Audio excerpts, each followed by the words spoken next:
happens when life shatters your dreams. You have this perceived vision of the reality of your life. You have dreams and ambitions and hopes, and then life throws a monkey wrench that completely destroys your plans, and there's nothing that you can do to change it.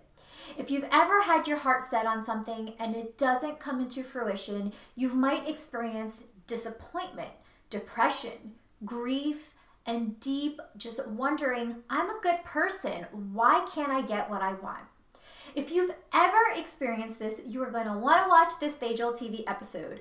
I'm going to walk you through the 3 steps to mindfully move through disappointment and grief when things don't go your way. Welcome to Thejal TV. I'm Thejal V. Patel, and I'm a stressed out mama's secret weapon. I'm going to teach you simple ways to stress less, live mindfully, and raise more mindful children too. And today we're all talking about the stress that comes from disappointment, grief, and that deep gut-wrenching feeling of overwhelm that you didn't get what you want. We all have these beautiful visions for our life. What would make us feel happy and content and fulfilled? And sometimes we're left feeling disappointed when those dreams don't come to fruition. Maybe you imagine that you'd be happily married to the same person for 50 years, and now you find yourself a divorced 30-something raising 2 kids on your own. Maybe you envision that you're at a certain point in your career and you're making X amount of money, and you really haven't fulfilled that goal when you look at your life now. Maybe you envisioned your dream of having 2 children, a boy and a girl, and you went to your latest ultrasound and you find out that you're having your second boy. There's so many ways that life can give you unexpected blessings in disguise. So recently I was going through something that was my own big life-shattering moment. This is still very raw, real, and I'm extremely very vulnerable about sharing this. But 2 weeks ago, I had to post on my Mods and Mama Tribe that I needed to take some time off to deal with the disappointment and grief of what was happening in my life. I needed time to process the emotions and to just deal with it without judgment. Now, I'm going to quickly share what has shown up from my life, and it certainly was a deep learning lesson of acceptance and grief and growth and understanding that it is okay to feel feelings. Well, I was in that category where I envisioned my life in that box of the $1 million family. Older son, younger daughter, 2 kids with a little bird, picket fence, living in the suburbs. When I found out 2 weeks ago that I was having a little boy, I was blessed that he was healthy, but I couldn't feel disappointed and upset that that vision of my life was not going to come to fruition. So I've been learning to process the disappointment, the letting go of that vision, and the 3 steps that I've been working through have really helped me transcribe and transpire through this journey. The first thing that you want to do when you're trying to work through disappointment is understand that it is absolutely necessary for you to unapologetically feel your emotions. Now, it's really important that you share your feelings with people who will be empathetic to you. Because what I realized is that people that haven't either experienced what you've experienced or they have trouble really connecting to their emotions, they're going to be the ones who be like, oh, you should just be happy with what you have, or, count your blessings, or focus on the positive things in your life. They're going to disregard that it is truly necessary to feel emotions in order to heal. And so my dear friend sent me this quote from A Course in Miracles, and it said that if you have 100 tears to cry and you've only cried 50, then you haven't cried enough.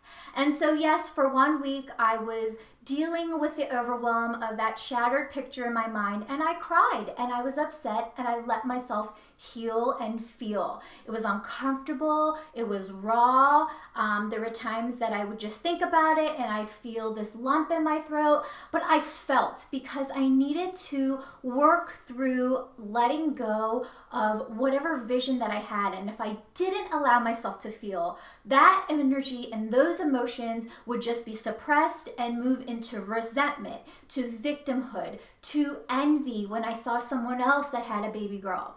So I needed to work through those feelings, and I was so lucky that I have a supportive husband. I have some really close, supportive friends who are so empathetic, but I didn't share it with everyone because I got some really crappy advice and I got some really uplifting advice too. So it's really important that you, when you're vulnerable, to only open up to people that you know who can hold space for you, who will allow you to feel and allow you to speak your truth without making you feel guilty or making you feel less than or making you feel bad for grieving. The second step in moving through disappointment is, while you're processing the feelings, it's still remembering to be present for your life. It's so easy to get caught up in the grief and the fear and the emotions and the worrying that we can totally pass by our life. So I let myself completely feel for a week. But during that time, I knew that there was one thing in my life that when I totally put full focus on would get me out of my head. And that's always spending quality time with my son. So I knew that I want to make sure that I'm not completely in my mind, that I'm not available to be present, enjoying simple moments with my son. So being with our children is the greatest gift. Enter into their world and you will get out of your own world. You'll get out of your own mind, you'll get out of your own worries and fears and enter into their space. And that's where I found calmness and relief. When I wasn't thinking about it, but I was fully being present with my son, was one of the greatest ways to reconnect into what is the processing of your mind versus what is your reality. The third step when you're moving through disappointment and grief is remembering that you don't want to live in that space. So it's important to feel, but not get consumed. And so at a certain point when you felt your emotions, you don't feel as raw, like where you're thinking about it and you're crying or you're getting angry or upset, there's a lifespan of shock and disappointment and anger. And then there's this lingering period. Well, you'll find that your mind can continue to loop back into circles. And that's your time of recognizing that I need to now focus on releasing my stress and tuning into my power. So about a week ago, that's when I started meditating again. That's when I started breathing again. That's when I started practicing my stress relief tools to stop overthinking, because that's what keeps us stuck in that pattern of victimhood and worrying and feeling resentment and envy. It's that chronic overthinking. So if you're someone like me who gets stuck in a problem because you're thinking it and beating it to a pulp, then it's imperative for you to use stress relief tools that are going to help you get out of your mind, that are going to stop making you feel anxious and stop that chronic worrying. Now, if you want to learn the tools that I've been practicing for the last week that have helped me move through this space, the clouds are lifting, and to help have more perspective of how to be in the moment and to deal with the stress of not being anxious, then I invite you to join my 7-day stress detox. And I'll give you a little surprise. There's actually 14 tools that you'll learn that in the moments that you feel anxious or you're overthinking or you're impatient and you're frustrated or you're suppressing your emotions and you're not allowing yourself to feel, these are the tools that in 1 to 2 minutes help you find relief. So it's not until you feel your emotions that you're gonna want to focus on those stress relief tools. But if you're looking for the right tools to help you through these tough moments, I certainly urge you to join my 7-day DeStress Detox. It will give you the right tools that you'll need to help you navigate these difficult times. So the link is above so you can join and learn those tools.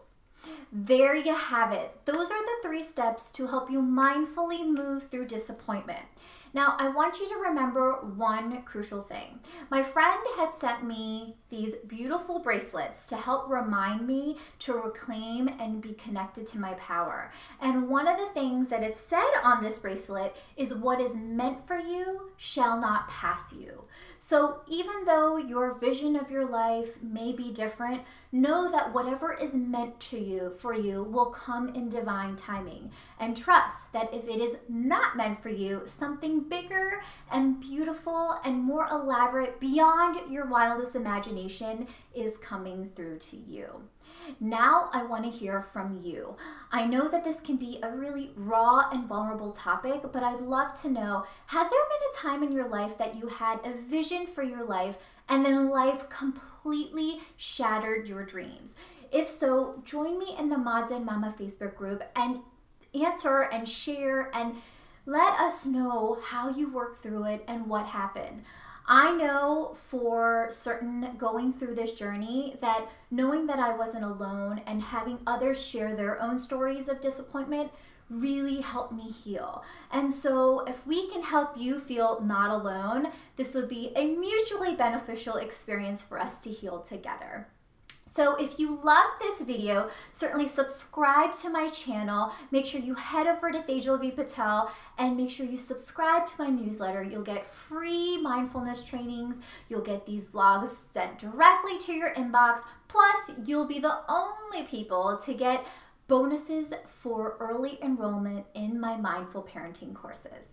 Thank you so much for watching this episode of Tejal TV. It certainly means so much to me, and if this was beneficial to you, share it away. I'll check you on the next episode of Tejal TV.